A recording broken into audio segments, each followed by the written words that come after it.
Hi everyone, my name is Jay, and I'm a reference librarian here at Red Rocks. This tutorial is designed to help you understand the process of conducting research as you might be required to do in any number of classes during your time here at Red Rocks. Our two objectives today will hopefully leave you at the end of this tutorial, number one, having a basic understanding of the research process and its different phases, and two, understanding common feelings that are associated with each phase of the process.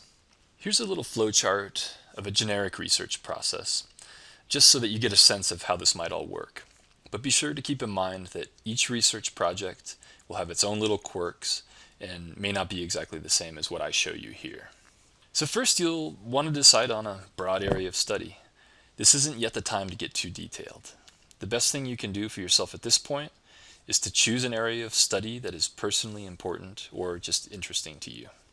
You can see that apprehension at the work ahead and uncertainty are common feelings at this point in the process.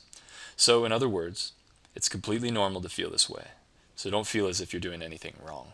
Once we've had a little time to decide on the area of study, we can narrow down to a topic within that area. And as you see, it's still totally normal to feel confused and anxious.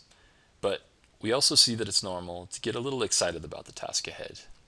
Again, that's especially if you're researching something that's of interest to you personally. Now this is where we start really reading up on our topic.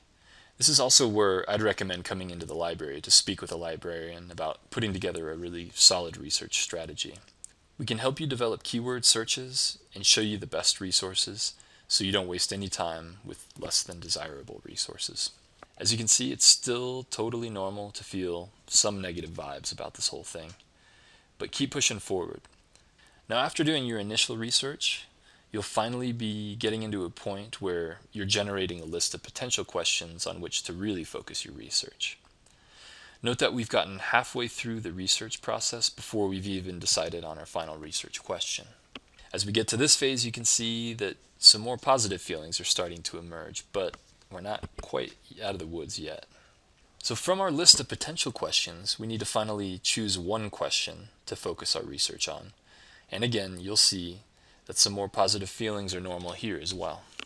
Now, after you've decided on your question, the really focused research begins. This sometimes leads to having to reevaluate your question depending on what you found through your research. You may end up reevaluating your question significantly or not at all. And here are the common feelings for this stage of the process. Finally, we've conducted our research, we've taken good notes of all that we've learned, and it's time to start writing the paper, let the world know what we've found. Here you'll feel a sense of relief and hopefully a sense of satisfaction of what you've accomplished. And that is about it. So I hope this helps you understand a basic research process and the feelings that are associated with each stage. It's important to know that there is no formula for writing a research paper. You may go through all the stages I showed, or more, or less.